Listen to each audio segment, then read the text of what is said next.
সালামু আলাইকুম দর্শক, আপনারা দেখতে পাচ্ছেন যে জুলাই স্মৃতি জাতীয় জাদুঘর। তো সাবেক স্বৈরা শাসক শেখ হাসিনার সেই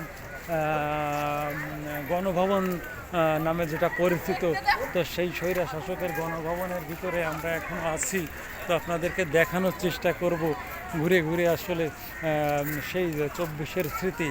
তো আমরা আসলে এখানে দেখতে পাচ্ছি ইয়ামিন শহীদ ইয়ামিনকে আসলে যেভাবে ফেলে দেওয়া হয়েছিল, সেই হৃদয় বিদারক সেই দৃশ্যটা। আসলে ইয়ামিনকে কিন্তু যখন ফেলে দেওয়া হয়েছিল তখনও ইয়ামিন কিন্তু আসলে জীবিত ছিলেন। তো আসলে কতটা নির্মম হলে তাকে পরবর্তীতে হত্যা করা হয়, তো আসলে এটা ভোলা যায় না। অবশ্যই 24 ভোলা যাবে না, জুলাই ভোলা যাবে না। আমাদের 24 আমাদের 1400 ছাত্র জনতার প্রাণের বিনিময়। দেখছেন সেই দারুণ দৃশ্য, সেই শুকরানা নামাজ, অর্থাৎ স্বৈরাচার পতনের পরে খুশিতে মানুষের সেই শুকরানা নামাজ। সুতরাং 24 ভোলা যাবে না।